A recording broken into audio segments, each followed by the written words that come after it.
नमस्कार दोस्तों, भक्ति मार्ग ज्ञान दर्शन में आपका स्वागत है।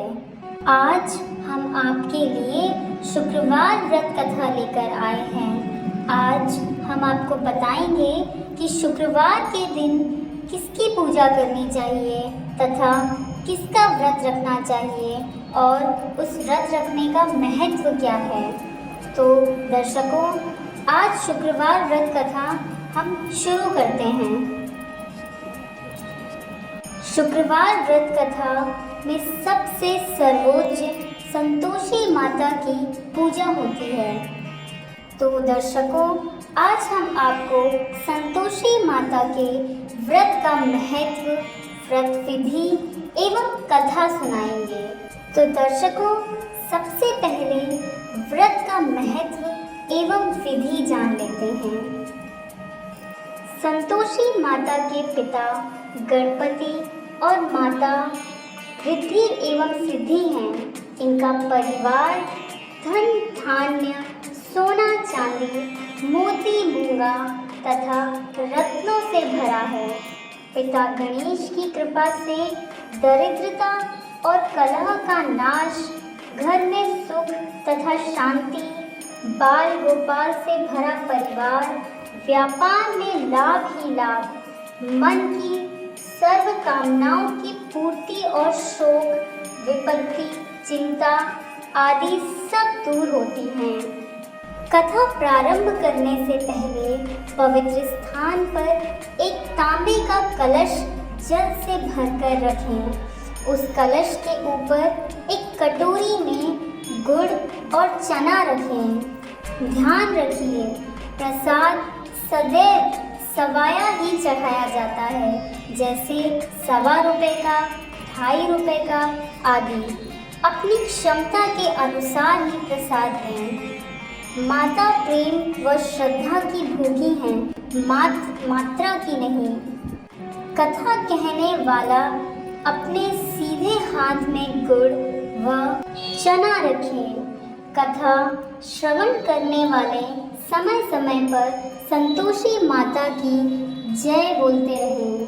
कथा समाप्त होने पर आरती करना ना भूलें तथा कलश में रखा जल पहले पूरे घर में छिड़कें, फिर शेष जल तुलसी को चढ़ा दें।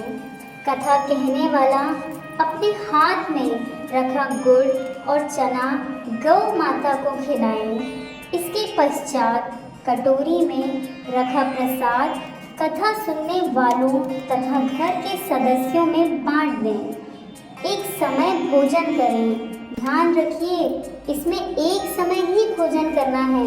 जितने शुक्रवार व्रत करने का संकल्प किया हो, वह समय पूरा होने पर उद्यापन करना आवश्यक है। उद्यापन में घर के तथा पड़ोस के बच्चों को बुलाकर भोजन करवाकर यथाशक्ति दक्षिणा दें। इस दिन घर में कोई खटाई का सामान न बनाएं। विधि के अनुसार व्रत करने से व्रतकर्ता की सभी मनोकामनाएं पूर्ण होंगी। परिवार में सुख शांति और व्यापार में उन्नति के लिए यह व्रत सर्वोत्तम तथा अत्यधिक सरल है। तो दर्शकों, अगर आपको घर में सुख शांति एवं अपने व्यापार में उन्नति के लिए कोई व्रत करना है तो संतोषी माता का व्रत सर्वोत्तम है। अब हम संतोषी माता की कथा प्रारंभ करते हैं।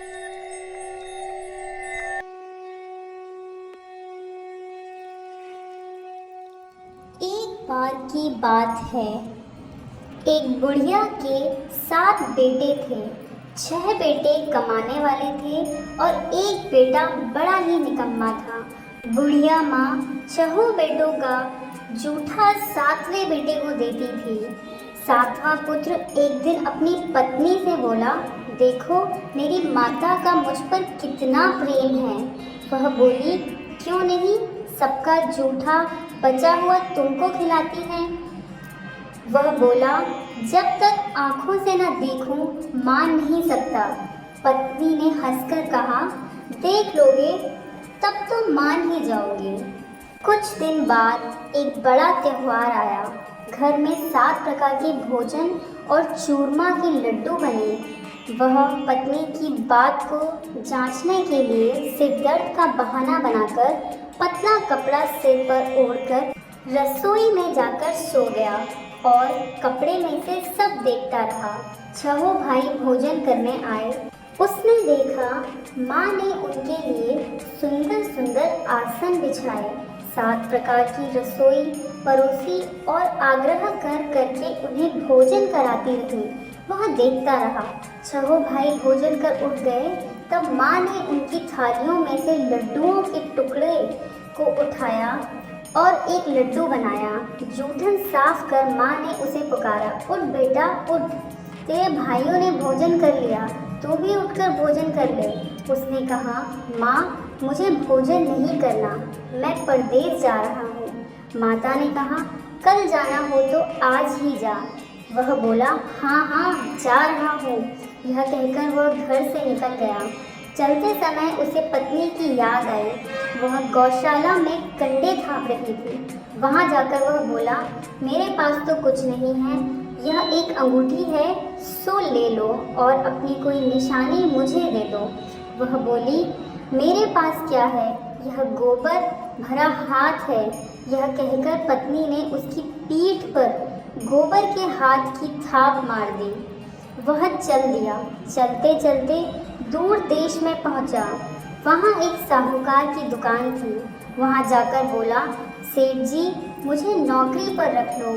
साहूकार को नौकर की सख्त ज़रूरत थी। साहूकार ने कहा, काम देखकर तनख्वाह मिलेगी। उसने कहा, सेठ जी जैसा आप ठीक समझें। उसे साहूकार के यहाँ नौकरी मिल गई। वह वहाँ दिन रात काम करने लगा। कुछ दिन में दुकान का लेन देन, हिसाब किताब, ग्राहकों को माल बेचना, सारा काम करने लगा। साहूकार के 7-8 नौकर थे। वह सब चक्कर खाने लगे, लेकिन उसने अपनी लगन, परिश्रम और ईमानदारी से सभी को पीछे छोड़ दिया। उससे अपने किए का फल मिला। सेठ जी ने उसका काम देखा और 3 महीने में ही उसे मुनाफे में साझीदार बना लिया। परिश्रम करते करते 12 में ही वह नगर का नामी सेठ बन गया और सेठ अपना सारा कारोबार उस पर छोड़कर बाहर चला गया। इधर उसकी पत्नी पर क्या बीती वह सुने। सास ससुर उसे दुख देने लगे। गृहस्थी का काम करवाकर उसे लकड़ी लेने जंगल में भेजते।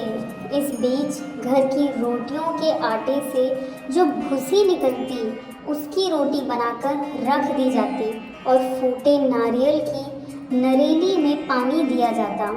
इस तरह दिन बीतते गए। एक दिन वह जब जंगल में लकड़ी लेने जा रही थी, तब उसे रास्ते में बहुत सी स्त्रियां संतोषी माता का व्रत करती दिखाई दी। वह वहां खड़ी होकर पूछने लगी, बहनों, यह तुम किस देवता का व्रत करती हो और इसके करने से क्या फल होता है? इस व्रत के करने की क्या विधि है? यदि तुम अपने इस व्रत का विधान मुझे समझाकर कहोगी तो मैं तुम्हारा बड़ा एहसान मानूंगी। उनमें से एक स्त्री बोली, सुनो, यह संतोषी माता का व्रत है। इसके करने से निर्धनता, दरिद्रता का नाश होता है, लक्ष्मी आती है घर में, मन की चिंताएं दूर होती हैं, घर में सुख होने से मन को प्रसन्नता और शांति मिलती है, निपुति को पुत्र मिलता है, प्रीतम बाहर गया हो तो वह शीघ्र लौट आता है, कुंवारी कन्या को मनपसंद वर मिलता है, चलता मुकदमा खत्म हो जाता है, कलह कलेश की निवृत्ति हो, सुख शांति होती है, घर में धन जमा हो, धन जायदाद का लाभ होता है, तथा और भी मन में जो कुछ कामना हो सब संतोषी माता की कृपा से पूरी हो जाती हैं। इसमें संदेह नहीं। वह पूछने लगी, यह व्रत कैसे किया जाता है, यह भी बताओ तो बड़ी कृपा होगी आपकी। वह स्त्री कहने लगी, बिना परेशानी, श्रद्धा और प्रेम से जितना भी बन सके प्रसाद लेना। 5.25 पैसों से 5:15 आने तथा इससे भी ज़्यादा शक्ति और भक्ति के अनुसार गुड़ और चना लें। हर शुक्रवार को निराहार रहकर कथा कहना, सुनना, इसके बीच क्रम नहीं टूटे, लगातार नियम पालन करना। सुनने वाला कोई ना मिले तो घी का दीपक जलाकर उसके आगे जल के पात्र को रख कथा कहना, परंतु नियम ना टूटे।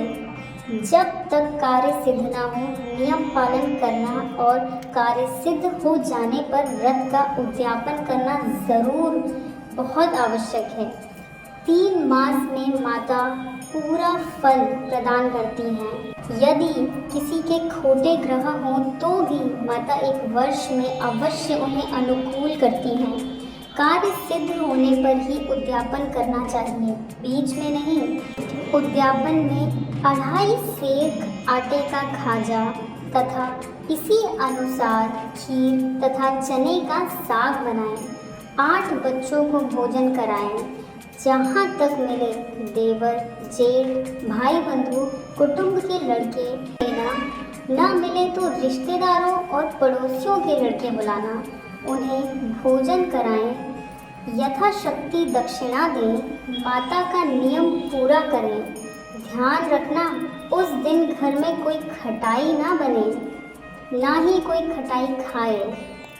यह सुनकर वह वहाँ से चल दी, उनको धन्यवाद कहा और अपने रास्ते में लकड़ी के बोझ को बेच दिया और उन पैसों से गुड़ चना ले माता के व्रत की तैयारी करने आगे चली आई।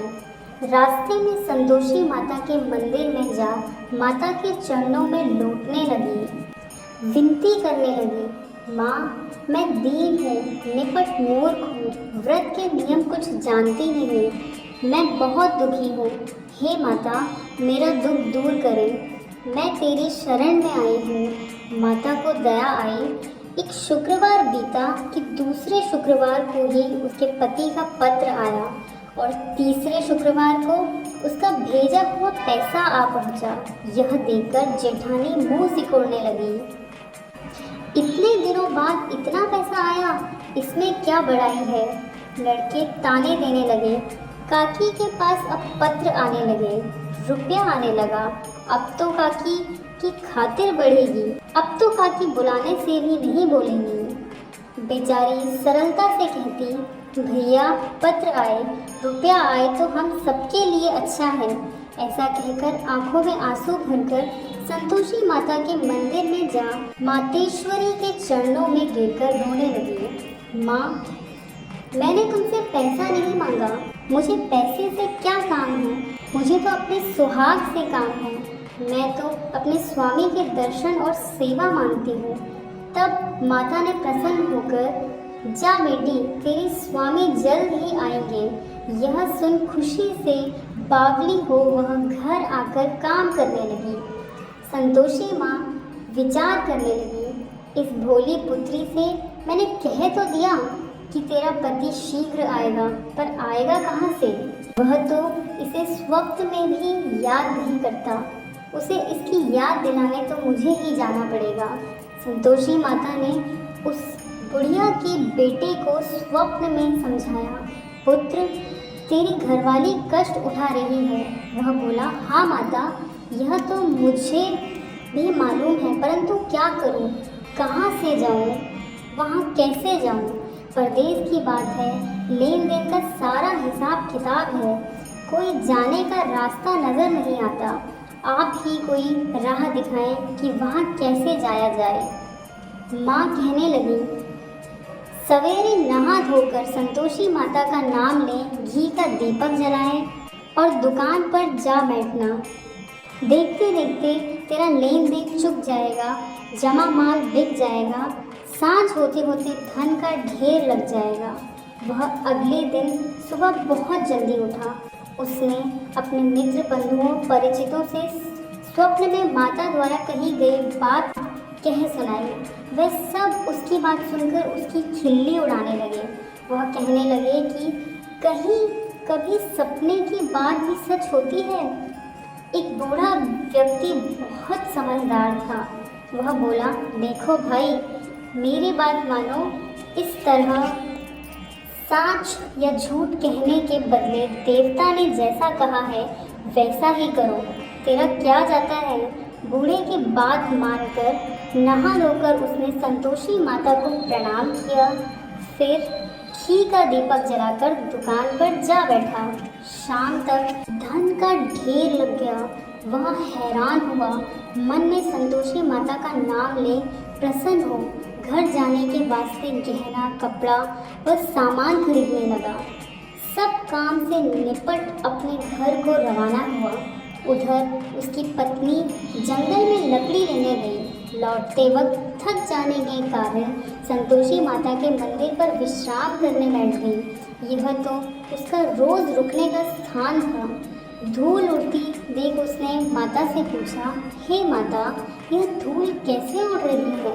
माँ ने कहा, हे पुत्री, तेरा पति आ रहा है। अब तू ऐसा कर, लकड़ियों के 3 बोझ बना, एक नदी के किनारे रख, दूसरे मेरे मंदिर पर और तीसरा अपने सिर पर। तेरे पति को लकड़ी का गट्ठा देखकर मोह पैदा होगा। वहाँ रुकेगा, नाश्ता पानी बना खाकर माँ से मिलने जाएगा। तू लकड़ी का बोझ उठाकर जाना और बीच चौक में गट्ठा डालकर 3 आवाज़ें ज़ोर से लगाना, लो सासू जी, लकड़ियों का गट्ठा लो, भूसी की रोटी दो, नारियल के खोपरे में पानी दो, आज कौन मेहमान आए हैं। संतोषी माँ की बात सुनकर बहुत अच्छा माँ कहकर प्रसन्न मन से लकड़ियों के 3 गट्ठे बना आई। एक नदी के तट पर, दूसरा माता के मंदिर पर। इतने में ही मुसाफिर वहां आ पहुंचा। सूखी लकड़ी देख उसकी इच्छा हुई कि अब यहीं विश्राम करे और भोजन बना खा पीकर गांव चले। इस प्रकार भोजन कर विश्राम कर वह अपने गांव में आ गया। उसी समय बहू सिर पर लकड़ी का गट्ठा लाई। उसने गट्ठा आंगन में डाला, जोर से 3 आवाज़ें दी, लो सासू जी, लकड़ी का गट्ठा लो, भूसी की रोटी दो, नारियल के खोपरे में पानी दो, आज कौन मेहमान आए हैं। यह सुनकर सास ने अपने दिए हुए कष्टों को भुलाने हेतु कहा, बहू, तू ऐसा क्यों कहती है, तेरा मालिक ही तो आया है। बैठ, मीठा भात खाकर कपड़े गहने पहन। पत्नी की आवाज़ सुनकर उसका स्वामी बाहर आया और उसके हाथ में पहनी अंगूठी देख व्याकुल हो गया। उसने माँ से पूछा, माँ, यह कौन है। माँ बोली, बेटा, यह तेरी पत्नी है। आज 12 वर्ष हो गए जब से तू गया है, तब से सारे गांव में जानवर की तरह भटकती फिरती है, कामकाज कुछ करती नहीं, 4 समय आकर खा जाती है।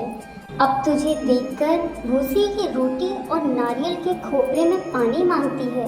वह बोला, ठीक है माँ, मैंने इसे भी देखा और तुम्हें भी। अब मुझे दूसरे घर की चाबी दो, मैं उसमें रहूँगा।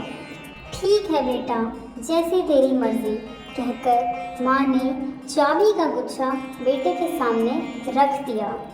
उसने दूसरे घर को खोलकर सारा सामान जमाया। एक ही दिन में वहाँ राजा के महल जैसा ठाट बाट बन गया। अब क्या था, वह सुख भोगने लगी। अगला शुक्रवार आया तो उसने पति से कहा, मुझे संतोषी माता का उद्यापन करना है। पति बोला, बहुत अच्छा, खुशी से कर लो। वह उद्यापन की तैयारी करने लगी। जेठ के लड़कों को भोजन के लिए कहने लगी। उन्होंने मंजूर किया, परंतु पीछे से जेठानी ने अपने बच्चों को सिखलाया, देखो रे, भोजन के समय सब लोग खटाई मांगना, जिससे उसका उद्यापन पूरा ना हो। लड़के भोजन करने आए, खीर पेट भरकर खाई, परंतु बात याद आते ही कहने लगे, हमें कुछ खटाई खाने को दो, खीर खाना हमें भाता नहीं, देखकर अरुचि होती है। लड़के उठ खड़े हुए, बोले, पैसे लाओ। भोली बहू कुछ जानती न थी, उसने उन्हें पैसे दे दिए। लड़कों ने बाजार जाकर उन पैसों से इमली खरीदी और खाई। यह देखकर बहू पर माताजी ने कोप किया। राजा के दूत उसके पति को पकड़कर ले गए। जेठ जेठानी मनमाने खोटे वचन कहने लगे। लूट लूट कर धन इकट्ठा कर लिया था, सो राजा के दूत उसे पकड़कर ले गए।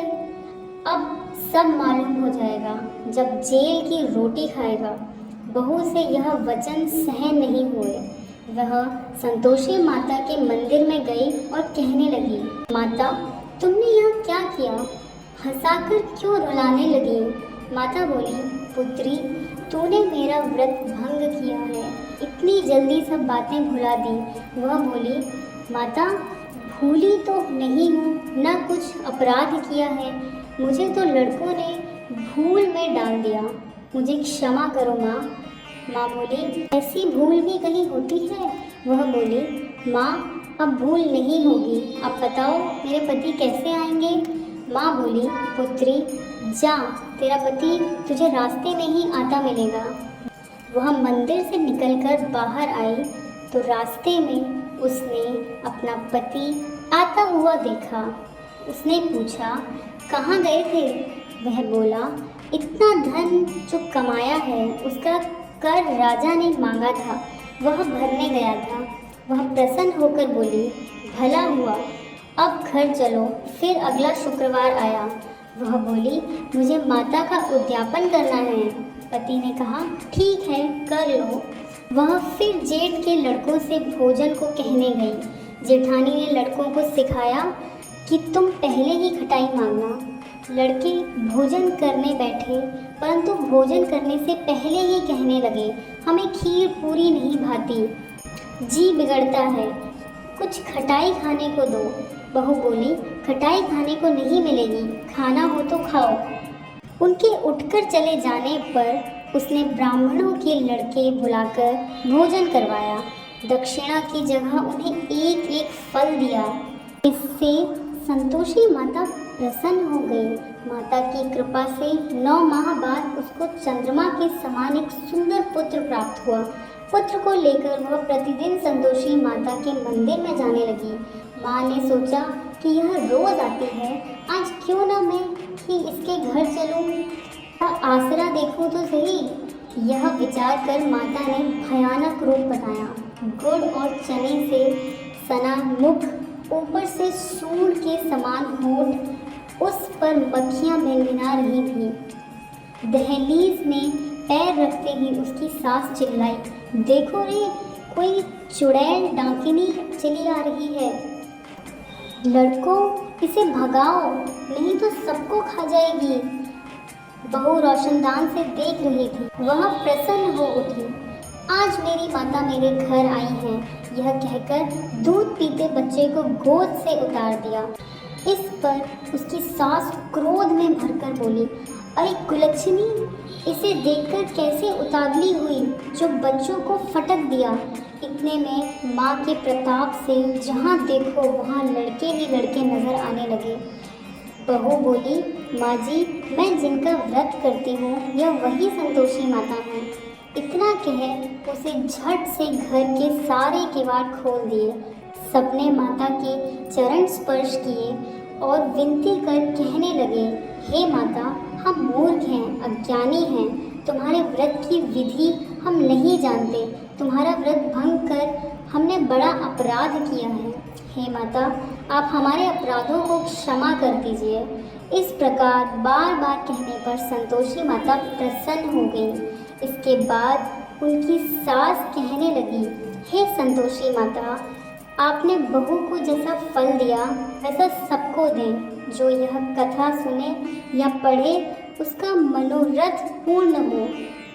बोलो संतोषी माता की जय, बोलो संतोषी माता की जय, बोलो संतोषी माता की जय। तो दर्शकों, यह थी संतोषी माता की व्रत कथा। अब आप संतोषी माता की आरती करके अपना व्रत संपन्न करें। और अगर आपको यह कथा अच्छी लगी हो तो कृपया हमारे चैनल को भक्ति मार्ग ज्ञान दर्शन को लाइक, शेयर और सब्सक्राइब ज़रूर करें और अगर आपको कोई कमी लगी हो या आपको लगा हो कि कोई बात गलत है तो कमेंट में लिख के ज़रूर बताएं। भक्ति मार्ग ज्ञान दर्शन